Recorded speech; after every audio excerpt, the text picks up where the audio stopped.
So what are liquidity pools? How do they work? And why do we even need them in decentralized finance?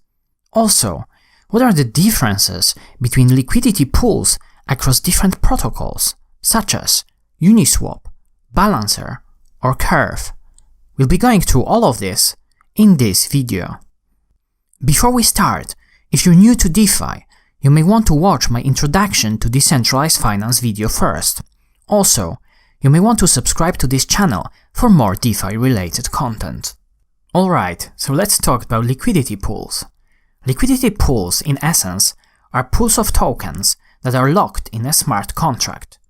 They are used to facilitate trading by providing liquidity and are extensively used by some of the decentralized exchanges, aka DEXs. One of the first projects that introduced liquidity pools was Bancor, but they became widely popularized by Uniswap. Before we explain how liquidity pools work under the hood and what automated market making is, let's try to understand why we even need them in the first place. If you're familiar with any standard crypto exchanges like Coinbase or Binance, you may have seen that their trading is based on the order book model. This is also the way traditional stock exchanges such as New York Stock Exchange or Nasdaq work. In this order book model, buyers and sellers come together and place their orders. Buyers, aka bidders, try to buy a certain asset for the lowest price possible, whereas sellers try to sell the same asset for as high as possible. For trades to happen, both buyers and sellers have to converge on the price. This can happen by either a buyer bidding higher or a seller lowering their price. But what if there is no one willing to place their orders at a fair price level? What if there are not enough coins that you want to buy? This is where market makers come to play. In essence, market makers are entities that facilitate trading by always willing to buy or sell a particular asset.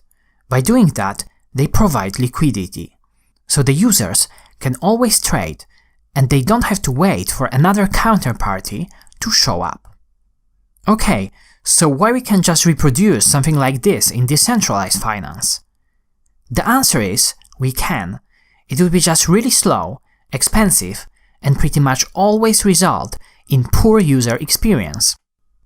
The main reason for this is the fact that the order book model relies heavily on having a market maker or multiple market makers willing to always make the market in a certain asset.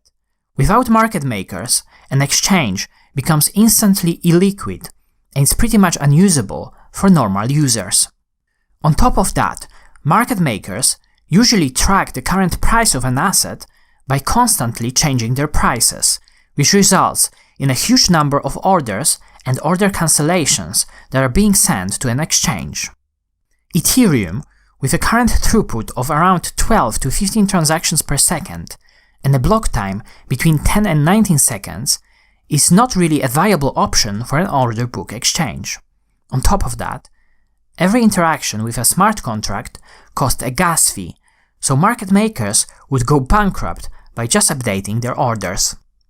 How about the second layer scaling then? Some of the second layer scaling projects like Loopring look promising, but even they are still dependent on market makers and they can face liquidity issues. On top of that, if a user wants to make only a single trade, they would have to move their funds in and out of the second layer, which adds 2 extra steps to their process. This is exactly why there was a need to invent something new that can work well in the decentralized world, and this is where liquidity pools come to play. Okay, so now that we understand why we need liquidity pools in decentralized finance, let's see how they actually work. In its basic form, a single liquidity pool holds 2 tokens, and each pool creates a new market for that particular pair of tokens. DAI-ETH can be a good example of a popular liquidity pool on Uniswap. When a new pool is created, the first liquidity provider is the one that sets the initial price of the assets in the pool. The liquidity provider is incentivized to supply an equal value of both tokens in the pool. If the initial price of the tokens in the pool diverges from the current global market price, it creates an instant arbitrage opportunity that can result in lost capital for the liquidity provider. This concept of supplying tokens in a correct ratio remains the same for all the other liquidity providers that are willing to add more funds to the pool later. When liquidity is supplied to a pool, the liquidity provider, LP, receives special tokens called LP tokens in proportion to how much liquidity they supplied to the pool. When a trade is facilitated by the pool, a 0.3% fee is proportionally distributed amongst all the LP token holders. If the liquidity provider wants to get their underlying liquidity back plus any accrued fees, they must burn their LP tokens.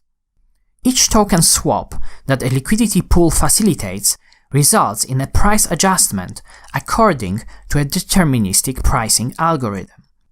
This mechanism is also called an automated market maker, AMM, and liquidity pools across different protocols may use a slightly different algorithm. Basic liquidity pools, such as those used by Uniswap, use a constant product market maker algorithm that makes sure that the product of the quantities of the two supplied tokens always remains the same. On top of that, because of the algorithm, a pool can always provide liquidity no matter how large a trade is. The main reason for this is that the algorithm asymptotically increases the price of the token as the desired quantity increases. The math behind the constant product market maker is pretty interesting, but to make sure this video is not too long, I'll save it for another time. The main takeaway here is that the ratio of the tokens in the pool dictates the price.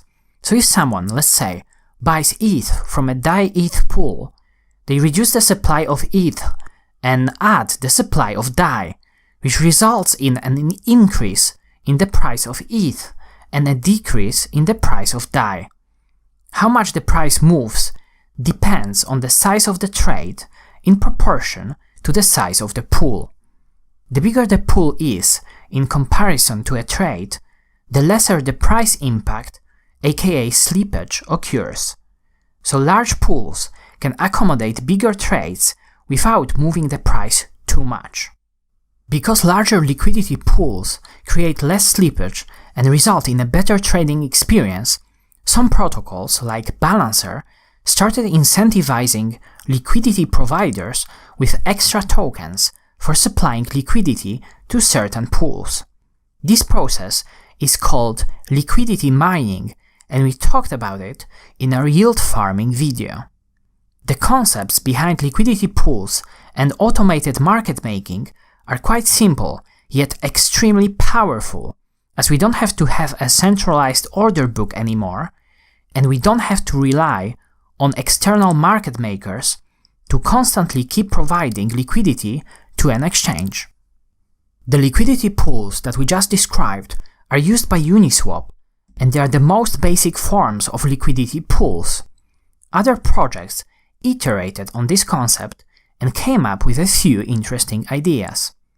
Curve, for example, realized that the automated market-making mechanism behind Uniswap doesn't work very well for assets that should have a very similar price, such as stablecoins or different flavors of the same coin, like WETH or SETH. Curve pools, by implementing a slightly different algorithm, are able to offer lower fees and lower slippage when exchanging these tokens. The other idea for different liquidity pools came from Balancer, that realized that we don't have to limit ourselves to having only 2 assets in a pool, and in fact, Balancer allows for as many as 8 tokens in a single liquidity pool. And of course, like with everything in DeFi, we have to remember about potential risks.